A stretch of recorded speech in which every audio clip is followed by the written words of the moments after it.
El presidente que trajo el metro y las Olimpiadas y que ordenó matar a cientos de estudiantes para que nada empañara la fiesta. Suscríbete ya, activa la campanita y dale like porque hoy destapamos todo sobre Gustavo Díaz Ordaz, el hombre que pasó de ser el símbolo del progreso mexicano a convertirse en el villano eterno. Desde pequeño Díaz Ordaz era el clásico compañero que levantaba la mano para delatar a quien hablaba en clase. Creció en una familia que perdió privilegios después de la revolución y juró que nunca más volvería a estar abajo. En la universidad defendía que el orden era más importante que la libertad y ya mostraba esa cara dura que después aterrorizaría a medio país. Amigos de juventud decían que nunca reía a carcajadas, como si la felicidad fuera un desorden. Esa obsesión infantil por el control se convirtió años después en la política que marcó a México para siempre. Lo que empezó como rigidez escolar terminó en balas reales. Alto, flaco, pómulos de cuchillo, mirada que congelaba y un bigote que parecía tallado con regla. Los caricaturistas lo dibujaban como Frankenstein o como general nazi. En las reuniones de gabinete hablaba poco, pero cuando abría la boca todos se callaban. Una sola mirada suya hacía temblar a diputados y generales. Esa capacidad de intimidar sin alzar la voz fue su arma favorita. Hasta sus colaboradores más cercanos confesaban que sentían miedo de verdad cuando lo tenían enfrente. Durante su gobierno México creció como nunca, hasta 7% anual, se construyó el metro, llegaron las Olimpiadas, se pavimentaron miles de kilómetros de carretera. Para la clase media fue la época dorada, la ilusión de que por fin éramos un país moderno. Pero detrás de las fotos de estadios y trenes nuevos había un pacto con el diablo. El progreso se vendía al precio de silenciar cualquier crítica. El brillo económico ocultaba la represión más brutal que el país había vivido hasta entonces. Miles de jóvenes salieron a las calles pidiendo democracia, libertad de prensa y que el gobierno dejara de tratarlos como niños. No llevaban armas, llevaban pancartas y ganas de cambiar el país. El régimen los llamó comunistas, agitadores y enemigos de la patria. Díaz Ordaz sintió que su autoridad personal estaba en juego y que las Olimpiadas no podían tener ni una mancha. Para él, la solución era simple: eliminar el problema de raíz. Lo que vino después no fue un enfrentamiento, fue una ejecución planeada. El batallón Olimpia, con su guante blanco, rodeó la Plaza de las Tres Culturas junto a cientos de soldados. Dispararon desde edificios, desde el suelo, desde helicópteros que alumbraban con bengalas. Cayeron estudiantes, niños, periodistas, vecinos que solo miraban. Las cifras oficiales hablaron de 44 muertos, pero los testigos saben que fueron cientos. Al día siguiente los camiones de basura lavaron la sangre y el gobierno dijo que todo había sido entre porros. México despertó siendo otro país. Documentos desclasificados confirman que Díaz Ordaz dio la instrucción clara: resolver el problema antes de las Olimpiadas. Su secretario de Gobernación ejecutó, pero la decisión fue del presidente. Nunca aceptó responsabilidad, culpó a provocadores externos y dijo que había salvado a México. Mientras el mundo veía las medallas, México enterraba a sus hijos en fosas comunes. Esa frase de "les guste o no" se convirtió en su sentencia eterna. Con él nacieron los grupos paramilitares y la Dirección Federal de Seguridad, que después desaparecería a miles. Empezaron los vuelos de la muerte, las torturas, los campos de entrenamiento donde enseñaban a matar. Campesinos y maestros rurales fueron los primeros en caer. La impunidad que él sembró floreció durante décadas. Lo que empezó en Tlatelolco no terminó ahí, solo cambió de nombre. En medio del luto nacional, Díaz Ordaz se enamoró perdidamente de Irma Serrano, la tigresa. Ella era fuego, él era hielo, y juntos formaron la pareja más explosiva y prohibida del México de entonces. Se veían en casas secretas de lujo. Él llegaba nervioso como adolescente y según ella hacía rechinar el catre sin quitarse las medias. El hombre que ordenaba matar estudiantes lloraba de pasión en los brazos de una vedette. La contradicción perfecta. Le dio la cama original de Maximiliano y Carlota, un piano de los Habsburgo, un comedor imperial. Todo sacado directamente de Los Pinos. La tigresa los presumía en su pagoda china mientras el país todavía olía a pólvora. Cuando la primera dama se enteró, vetó a Irma de televisión, cine y escenarios durante años. El romance presidencial se convirtió en guerra abierta y el pueblo miraba atónito. El día del cumpleaños de Guadalupe Borja, La tigresa llevó mariachis a Los Pinos y cantó que ya se le había quitado lo casado. Díaz Ordaz salió furioso y recibió el tortazo más famoso de la historia mexicana. Le provocó desprendimiento de retina. Fue la única persona que le plantó cara al hombre más poderoso del país. Esa bofetada vale más que 1000 discursos. Tras dejar la presidencia se encerró en su casa, veía televisión todo el día y bebía coñac. El cáncer y el corazón lo acabaron mientras veía un partido de fútbol, completamente solo. México sintió alivio cuando murió. Su tumba casi nadie visita, y cuando alguien pasa suele escupirla. El hombre que quiso ser recordado como Salvador, terminó siendo el símbolo del horror priista. Cada 2 de octubre la plaza se llena de jóvenes que gritan su nombre con rabia.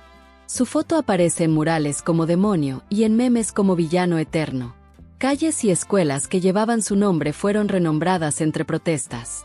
El intento de ponerle su nombre al nuevo aeropuerto provocó náuseas colectivas. México decidió que su único monumento sería el recuerdo de la sangre.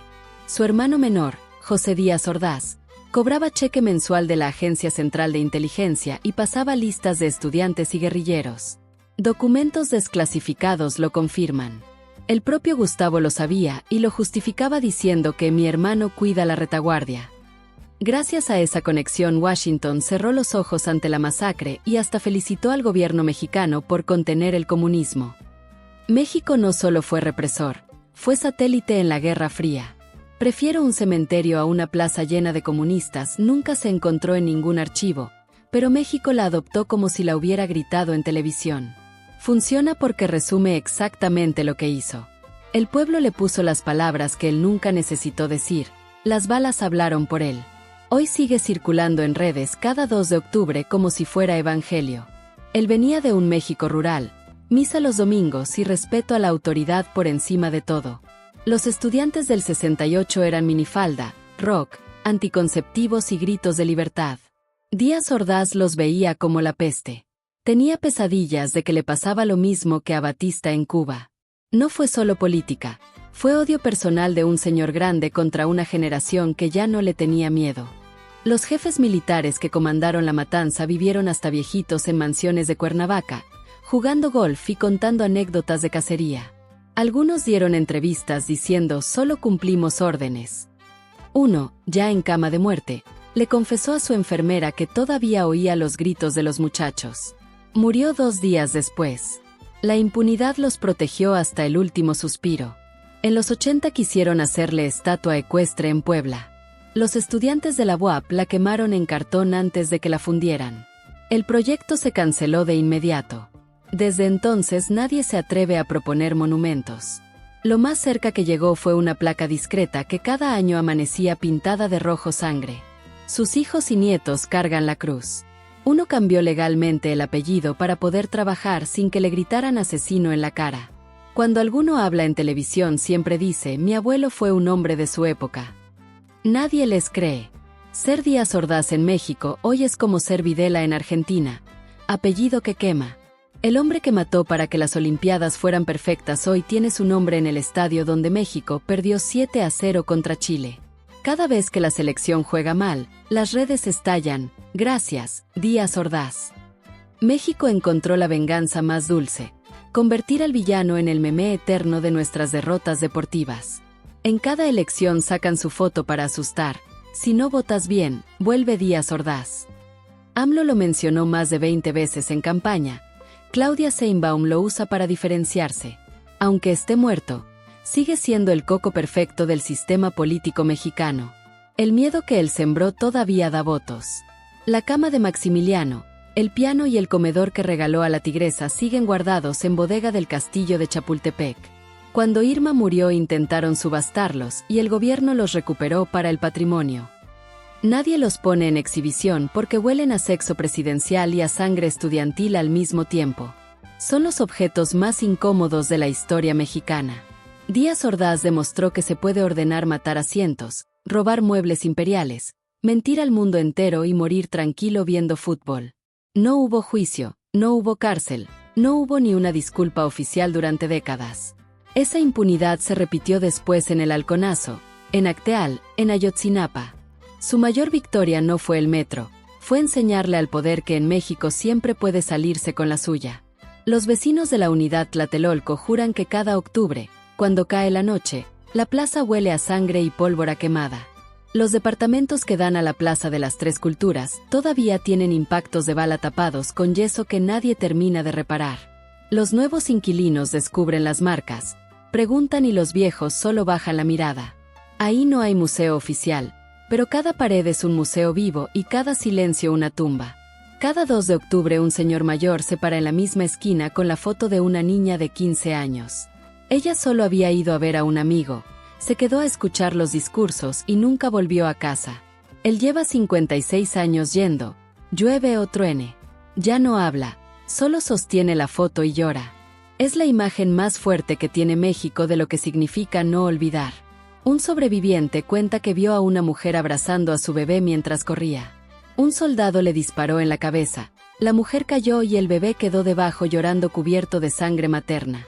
El niño sobrevivió y hoy tiene más de 50 años, pero cada año regresa a la plaza en silencio.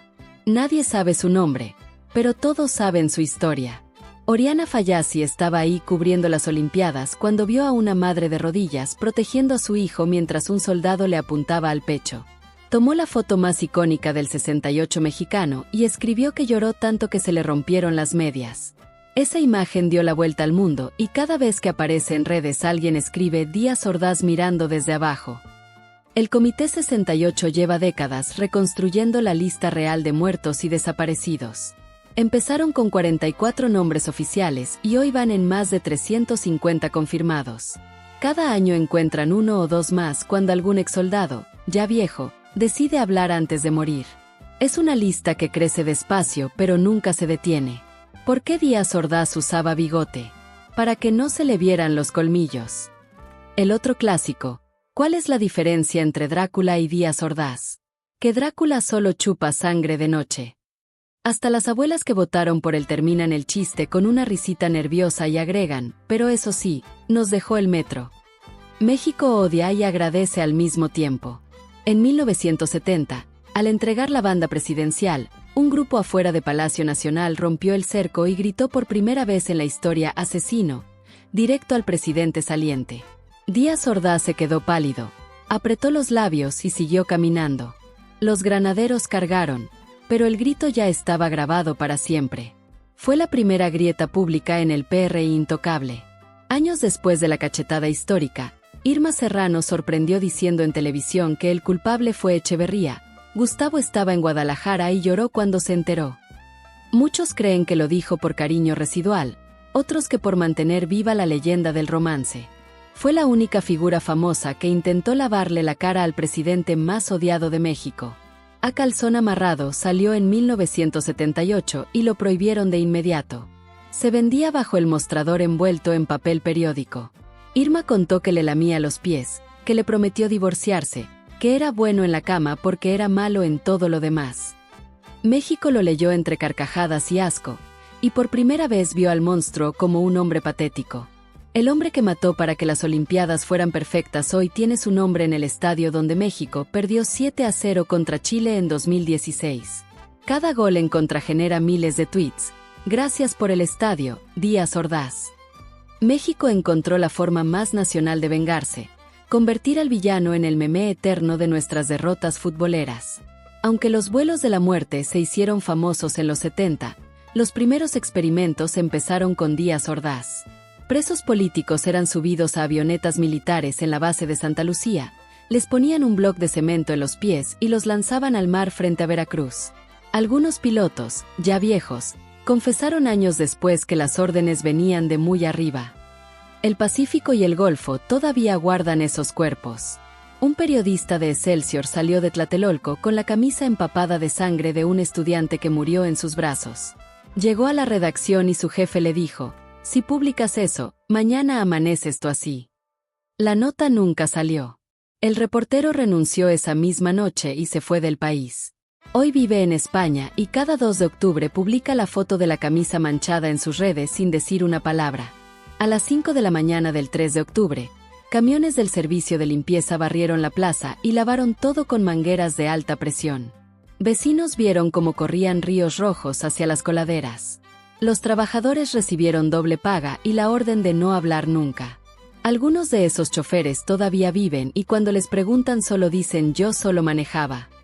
Un recluta de 19 años del Batallón Olimpia contó años después que cuando vio que disparaban a niños, apuntó su arma al suelo y se voló 2 dedos del pie. Lo dieron de baja por accidente y le dieron una pensión. Hoy camina con bastón y cada año deja flores en la plaza sin decir su nombre. Es el único soldado conocido que se negó a disparar. Una estudiante de secundaria se hizo la muerta durante horas encima de un montón de cuerpos. Sentía la sangre caliente de otros cayendo sobre su cara. Cuando oscureció, se arrastró entre los cadáveres hasta una calle lateral. Llegó a su casa al amanecer y nunca volvió a hablar del tema. Hoy es maestra jubilada y solo llora cuando escucha «Venceremos». En la UNAM hay un archivo con cientos de títulos profesionales que nunca se entregaron porque los alumnos murieron o desaparecieron en Tlatelolco. Cada año, en la ceremonia de graduación, leen algunos nombres en voz alta y guardan un minuto de silencio. Es el homenaje más discreto y más fuerte que tiene la universidad. El día de la cachetada histórica, los mariachis que llevó la tigresa se quedaron cantando hasta que llegó la policía. Les quitaron los instrumentos y los corrieron, pero nunca les pagaron. Décadas después uno de ellos contó en televisión que todavía guarda la foto de ese día y que cada aniversario la pone en su altar. Yo le canté al presidente y él nunca me dio ni las gracias. En redes existe una plantilla eterna. Cualquier tragedia actual, represión, desapariciones, corrupción, y alguien pone la cara de Díaz Ordaz con la leyenda «Yo empezando». Es el fantasma digital que nunca muere. Cada generación lo actualiza y lo comparte como si fuera nuevo, porque la herida sigue exactamente igual. En el Panteón Español su lápida está siempre sucia, llena de huevos podridos, pintura roja y mensajes de odio. Los empleados del cementerio hace años que dejaron de limpiarla. Saben que al día siguiente vuelve a amanecer igual. Es la única tumba de expresidente que México se niega a respetar incluso muerto. Cada 2 de octubre a las 18:30 horas exactas, la plaza de Tlatelolco guarda 68 segundos de silencio absoluto. No hay discursos, no hay música, solo miles de personas calladas mirando al suelo. En ese silencio cabe toda la rabia, todo el dolor y toda la memoria que Díaz Ordaz intentó borrar con balas. Y cada año suena más fuerte. Desde el aire, un helicóptero militar lanzaba bengalas verdes que iluminaban la plaza como si fuera día. Los francotiradores usaban esa luz para apuntar mejor a quien corría. Los pilotos recibieron órdenes directas de no dejar zonas oscuras. Algunos de ellos contaron años después que vomitaron en la cabina cuando vieron lo que estaban iluminando.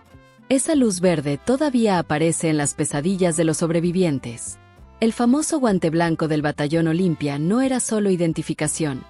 Era la señal para que los soldados de uniforme supieran a quién no disparar. Mientras los estudiantes caían, los paramilitares caminaban tranquilos entre las balas. Un sobreviviente recuerda haber visto a un hombre de guante blanco patear cuerpos para ver si aún se movían. Ese detalle se volvió el símbolo máximo de la traición del Estado. Una profesora de la Vocacional 7 abrió su pequeño departamento en la unidad Tlatelolco y metió a 27 estudiantes aterrorizados. Cerró con llave, apagó las luces y les dijo que se tiraran al suelo. Pasaron 8 horas escuchando disparos y gritos. Cuando salió el sol, los sacó uno por uno disfrazados de vecinos. Nunca contó la historia hasta que se jubiló. Hoy hay una placa con su nombre en la escuela. Un vendedor ambulante de 11 años estaba ofreciendo chicles cuando empezó la balacera. Su madre lo empujó detrás de un puesto y recibió 3 balazos. El niño se quedó ahí abrazando el cuerpo hasta que un soldado lo levantó a patadas. Hoy es taxista en la Ciudad de México y cada 2 de octubre cierra su auto y se va a la plaza a dejar un chicle en el memorial. Un doctor joven del Hospital Rubén Leñero recibió órdenes de no recibir heridos de Tlatelolco. Aún así escondió a varios en la morgue y los operó de noche. Cuando lo descubrieron lo amenazaron con desaparecerlo.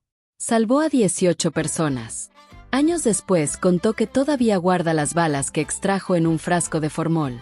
Uno de los líderes de los porros pagados por el gobierno para provocar peleas antes del 2 de octubre vio la masacre y se volvió loco de culpa. Se metió a un seminario y hoy es cura en una comunidad indígena de Guerrero. Cada año oficia una misa por las víctimas y confiesa en voz alta que él también tuvo las manos sucias ese día. Un estudiante de ingeniería llevaba una grabadora portátil y dejó encendido el micrófono. Se escucha la voz de una chica gritando: «No disparen, somos estudiantes», y luego el tableteo de las ametralladoras. La cinta pasó de mano en mano durante años hasta que la digitalizaron. Hoy suena cada 2 de octubre en la plaza y pone la piel chinita a quien la escucha. Existe una imagen tomada desde un departamento alto que muestra claramente a los soldados disparando desde los balcones del edificio Chihuahua. El negativo original desapareció del laboratorio, pero una copia salió del país con un periodista francés.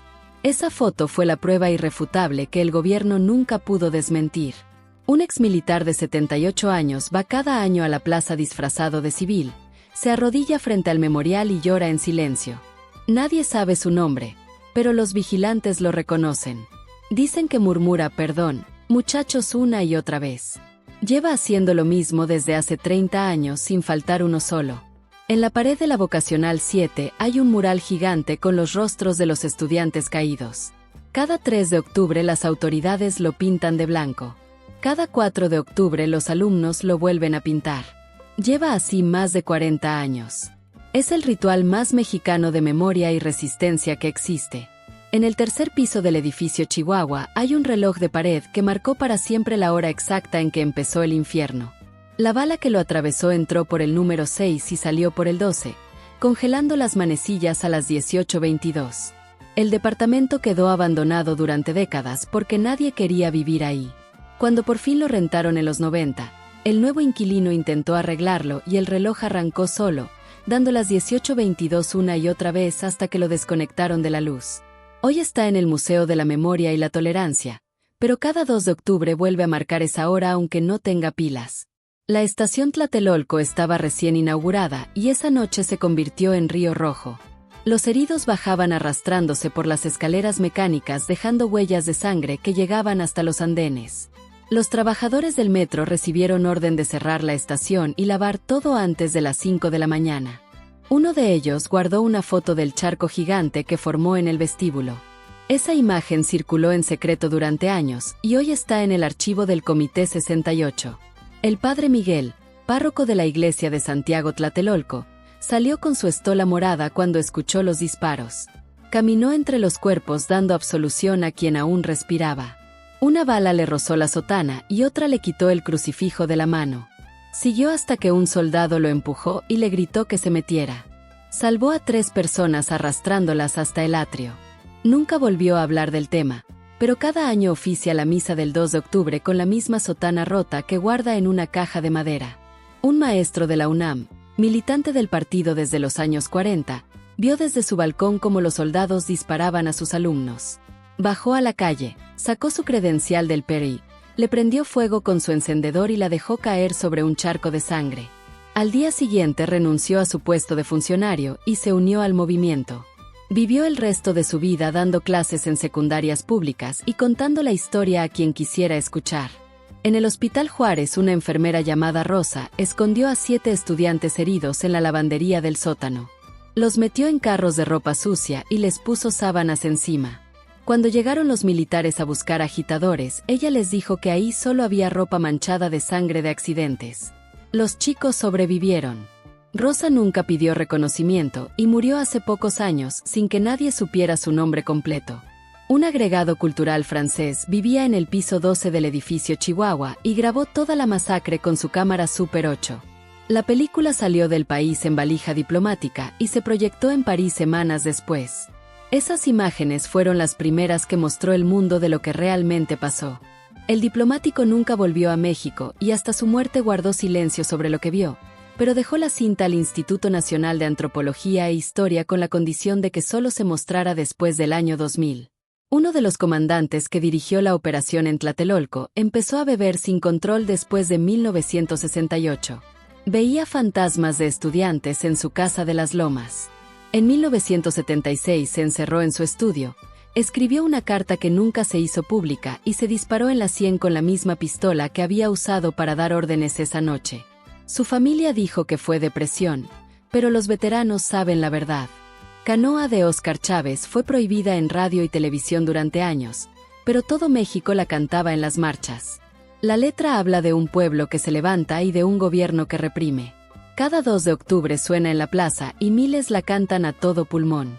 Chávez contó que la escribió pensando en los muchachos de Tlatelolco y que Díaz Ordaz era el señor presidente del que habla la canción. Cuando se creó la Fiscalía Especial para Movimientos Sociales del pasado, se abrieron miles de cajas con documentos clasificados. Ahí estaban las órdenes firmadas por Díaz Ordaz, los nombres de los francotiradores, los pagos a porros. Duró abierto menos de 2 años. Presiones del ejército y del PRI hicieron que lo cerraran de nuevo. Los investigadores que alcanzaron a sacar copias guardan el material como oro. Los vigilantes nocturnos de la unidad Tlatelolco juran que cada 2 de octubre, exactamente a las 18:20, se ve la figura de un hombre alto con bigote caminando por el 3er piso del edificio Chihuahua. Dicen que se para frente al reloj parado, mira hacia la plaza y desaparece cuando dan las 18:22. Nadie se atreve a subir a esa hora. Los más viejos dicen que es él, que vuelve a ver lo que hizo y no encuentra la salida. México nunca lo perdonó, nunca lo olvidó y cada 2 de octubre le grita al vacío que aquí no se olvida nada. Si este video te movió aunque sea un poquito el piso, suscríbete, activa la campanita, deja tu like y tu comentario con lo que más te impactó. Y si quieres seguir destapando los secretos más sucios del poder mexicano, dale clic al video que aparece en pantalla.